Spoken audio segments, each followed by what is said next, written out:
अस्सलाम वालेकुम friends, welcome to MJ math studio YouTube channel. वो तमाम दोस्त जो पीपीएससी, एफपीएससी, एनटीएस या किसी भी कमीशन के थ्रू वन पेपर की तैयारी कर रहे हैं, उनके लिए मैथ का पोर्शन सोल्व करना इंतहाई ज़रूरी है। तो उन तमाम दोस्तों के लिए आज की वीडियो बड़ी ही इम्पोर्टेंट होने जा रही है। आज की वीडियो में हम डिस्कस करेंगे mathematics questions of assistant director in agriculture department, जो कि 2022 में कंडक्ट हुआ था। पहला क्वेश्चन है हमारे पास, 3 quantities of A B C of A ratio B हमारे पास 1:2 है, बी रेशो सी हमारे पास 2:3 है, then find its continues as. यानी कि अगर हमारे पास ए रेशो बी भी गिवन हो, बी रेशो सी भी गिवन हो, तो मैं ये कहे कि इसका कंटिन्यूज रेशो भी निकाल के दिखाएं। तो वो कैसे निकालनी है, आइए देखते हैं।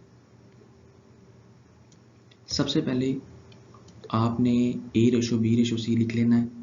उसके बाद ए रेशो बी के नीचे जो ए रेशो की बी की वैल्यू है 1:2 वो लिख लेनी है। उसके बाद आपने बी रेशो सी की वैल्यू 2:3 लिख लेनी है। और फिर आपने कंटिन्यूज रेशो निकालने के लिए क्या करना है, आपने इस 1 को इस 2 से मल्टीप्लाई करवाना है, इस 2 को इस 2 से मल्टीप्लाई करवाना है, और फिर इस 2 को 3 से मल्टीप्लाई करवाना है। तो हमारे पास देखें, 1 को 2 से मल्टीप्लाई करेंगे तो हमारे पास 2 आ जाएगा, 2 को 2 से करेंगे तो 4 आएगा, और इस 2 को 3 से करेंगे तो 6 हमारे पास आ जाएगा, जो कि हमारे पास ये वाली वैल्यूज़ आएंगी। उसके बाद आप देख सकते हैं कि इन तीनों वैल्यूज़ में से 2 कॉमन आ रहा है, तो आप इन तीनों वैल्यूज़ को 2 पे डिवाइड करवा दें, तो हमारे पास जो हमारा आंसर आएगा वो 1:2:3 आएगा। इसी तरह ही क्वेश्चन नंबर 2 है हमारे पास, the area of square whose side is the hypotenuse is equal to the sum of the area of square on the other two sides। यानी कि अगर एक स्क्वायर है और उसकी एक साइड जो एक ट्राइंगल का हाइपोटेनस बना रही है, फिर दो और स्क्वायर्स हैं जो कि हमारे पास एक परपेंडिकुलर और एक बेस बना रहा है, तो अगर इनका स्क्वायर लिए जाए, यानी कि ये जो हमारे पास हाइपोटेनस है सी, उसका स्क्वायर लिया जाए और बाकी दोनों साइडों के स्क्वायर लेके उनको प्लस किए जाए, तो हमारे पास कौन सा थ्योरम बनता है, तो वो है पाइथागोरस थ्योरम। इसकी स्टेटमेंट जुबानी याद रखनी पड़ेगी आपको कि पाइथागोरस थ्योरम क्या कहता है कि जो हमारे पास हाइपोटेनस है उसका स्क्वायर बाकी दोनों साइडों के स्क्वायर के क्या होता है, सम के बराबर होता है। क्वेश्चन नंबर 3 फ्रेंड्स हमारे पास है, if the radius of circle is 1 centimetre then its area is in square millimetre. यानी कि वैल्यू जो उसने हमें दी गई है, एक सर्कल है, वो उसका रेडियस दिया गया है हमें, सेंटर से लेकर बाउंड्री तक का जो फासला होता है वो रेडियस कहलाता है, और रेडियस की जो वैल्यू दी गई है वो हमें सेंटीमीटर में दी गई है, ठीक है। और जो कि आंसर पूछा गया वो मिलीमीटर में पूछा गया है। तो ये चीज़ बड़ी ध्यान से आपने देखनी। कुछ बच्चे हैं वो आंसर जो है वो सेंटीमीटर में निकाल के आंसर लगा देते हैं, जो कि गलत होता है।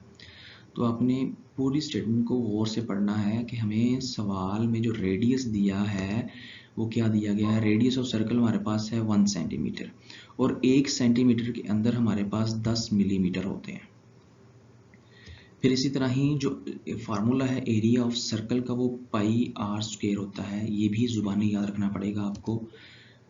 पाई की जो वैल्यू है वो भी जुबानी याद रखनी पड़ेगी आपको, 3.14, और आर की वैल्यू हमें गिवन है वो 10 है। 10 मिलीमीटर का स्क्वायर लेंगे तो हमारे पास क्या आएगा। नेक्स्ट आपके पास देख सकते हैं कि ये 3.14 वैसे का वैसे ही, और 10 का जो स्क्वायर वो हमारे पास 100 आएगा, और मिलीमीटर का भी स्क्वायर आ जाएगा। 3.14 को मल्टीप्लाई करेंगे 100 से तो हमारे पास एरिया ऑफ सर्कल आ जाएगा 314 मिलीमीटर स्क्वायर। यही हमारा आंसर होगा। दोस्तों नेक्स्ट है हमारे पास क्वेश्चन नंबर 4, इसमें क्या पूछा गया है कि अगर हमारे पास 0.75 रेशो एक्स प्रोपोर्शन 5:8 के इक्वल हो then the value of x, तो इसमें एक्स की जो वैल्यू है वो बताएं क्या होगी। सबसे पहले तो आपको ये पता होना चाहिए कि हमारे पास जो वैल्यू दी गई है उसमें ये दोनों जो वैल्यूज़ हैं ये वाली, ये हमारे पास कहलाती हैं एक्सट्रीम वैल्यूज़, और ये जो वैल्यूज़ हैं ये हमारे पास कहलाती हैं मीन वैल्यूज़। ये दोनों वैल्यूज़ क्या हैं हमारे पास, मीन वैल्यूज़ हैं। ठीक है जी। यहाँ से एक रूल है वो याद रखना है कि मीन प्रोडक्ट बराबर होता है हमारे पास एक्सट्रीम प्रोडक्ट के। अब मीन वैल्यूज हमारे पास कौन कौन सी हैं, ये x है और 5 है, इनको प्रोडक्ट लेंगे तो 5x हमारे पास आएगा, और एक्सट्रीम वैल्यूज हमारे पास क्या है 0.75 और दूसरा क्या है 8, इनका प्रोडक्ट ले लेंगे हम। यहाँ से 0.75 को 8 से मल्टीप्लाई करेंगे तो हमारे पास 6 आएगा, 5x एज इट एज आ जाएगा। ये 5 इधर x के साथ मल्टीप्लाई हो रहा है तो इक्वल की दूसरी तरफ जाके क्या हो जाएगा, डिवाइड हो जाएगा। तो x की वैल्यू हमारे पास आएगी 6/5। 6 को 5 पे डिवाइड करेंगे तो हमारे पास x की वैल्यू आ जाएगी 1.2। तो x की जो वैल्यू उसने पूछी थी हमसे, तो ये है x की वैल्यू जो कि क्या है 1.2 है। नेक्स्ट क्वेश्चन नंबर 5 है हमारे पास, a person bought 200 dozen orange at rupees 10 per dozen and he spent 500 on transportation. He sold each orange at rupees 1. What was his profit or loss percentage? सबसे पहले जो कॉस्ट प्राइस है हमारे पास एक dozen orange, एक dozen से dozen कहते हैं एक दर्जन को, और एक दर्जन में 12 ऑरेंजेस होते हैं हमारे पास। कॉस्ट प्राइस जो है एक डोजन ऑरेंज की वो ₹10 है। तो कॉस्ट प्राइस 200 डोजन की वो क्या आएगी, 200 को 10 से मल्टीप्लाई करेंगे तो हमारे पास 2000 आ जाएगा। फिर इसी तरह ही कॉस्ट ऑफ ट्रांसपोर्टेशन वो कितनी थी, 500 थी। तो टोटल जो हमारे पास कॉस्ट प्राइस आ जाएगी वो कितनी आ जाएगी, ये 2000 और ये वाला 500 मिलके 2500। फिर हमारे पास सेल प्राइस ऑफ 1 ऑरेंज वो कितनी है, ₹1 है।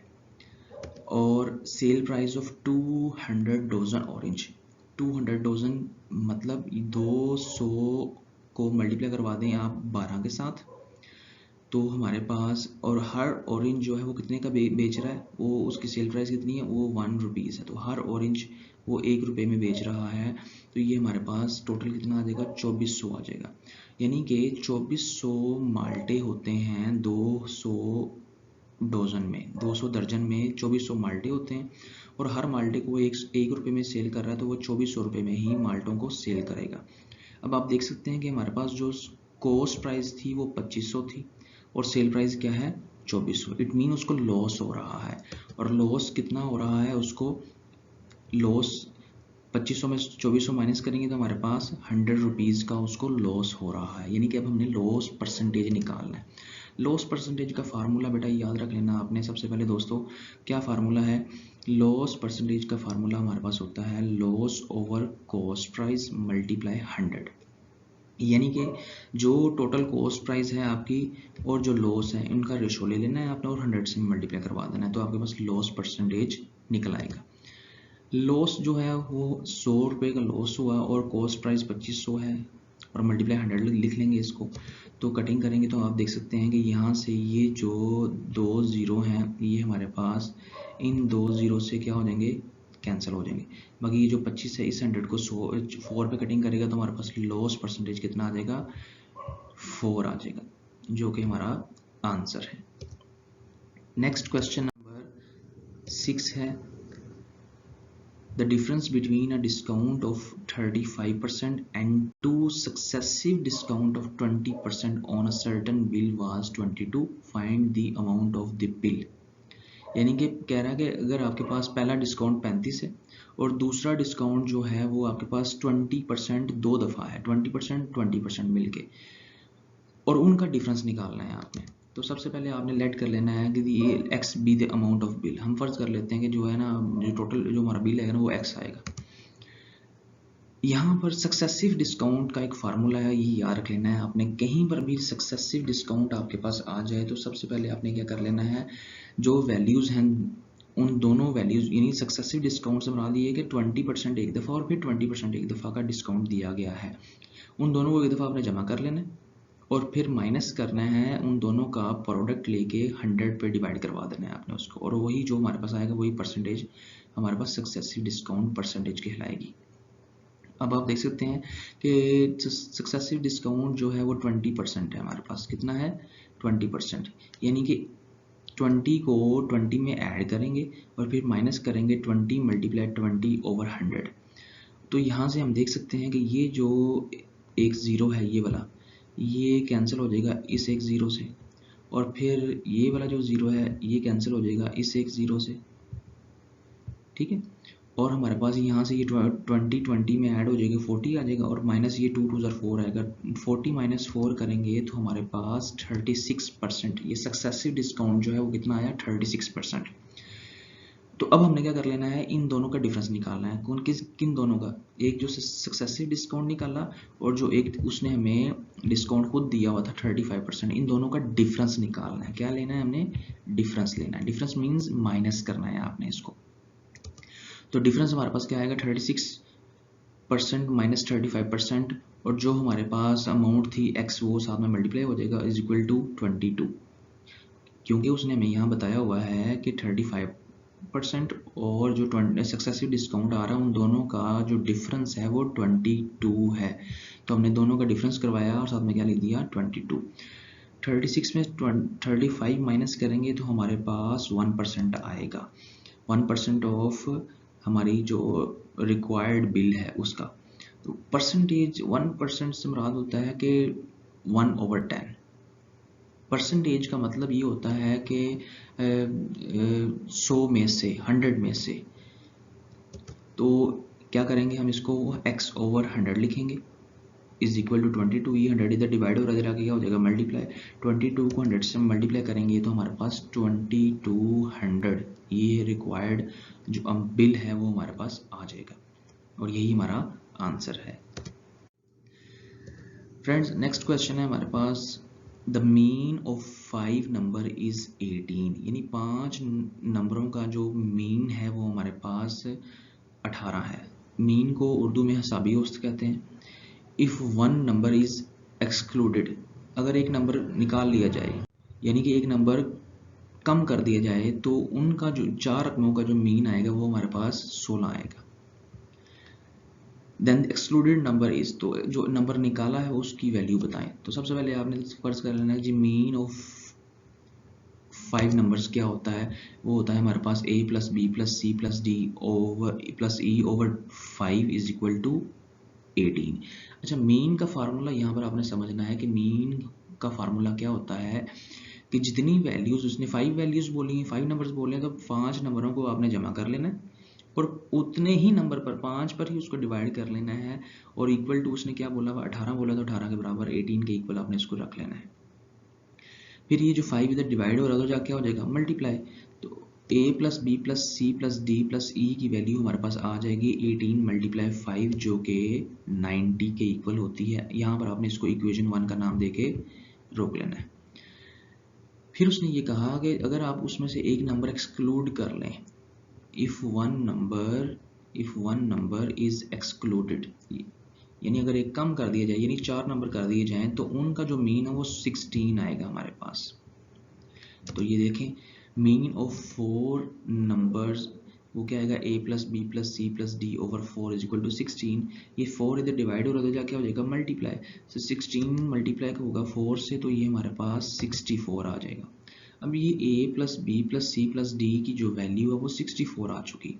तो आप देख सकते हैं यहाँ पर भी ये a plus B plus C plus D लिखा हुआ है। अगर इसकी जगह पर हम 64 रख दें तो हमारे पास यहाँ से जो 5वां नंबर जिसको एक्सक्लूड किया था हमने उसकी वैल्यू हमें मिल जाएगी।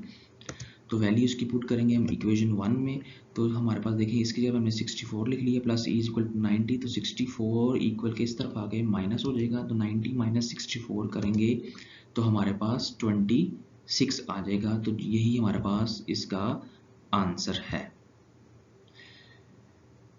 तो स्टूडेंट्स, डियर फ्रेंड्स, यही था हमारा असिस्टेंट डायरेक्टर एग्रीकल्चर डिपार्टमेंट का पास्ट पेपर, जिसमें मैथ से रिलेटेड जो क्वेश्चन थे उनको हमने डिस्कस किया। आई होप आपको ये वीडियो पसंद आई होगी। अगर आपको वीडियो पसंद आई है तो please subscribe my channel and like also. Okay, अल्लाह हाफिज़।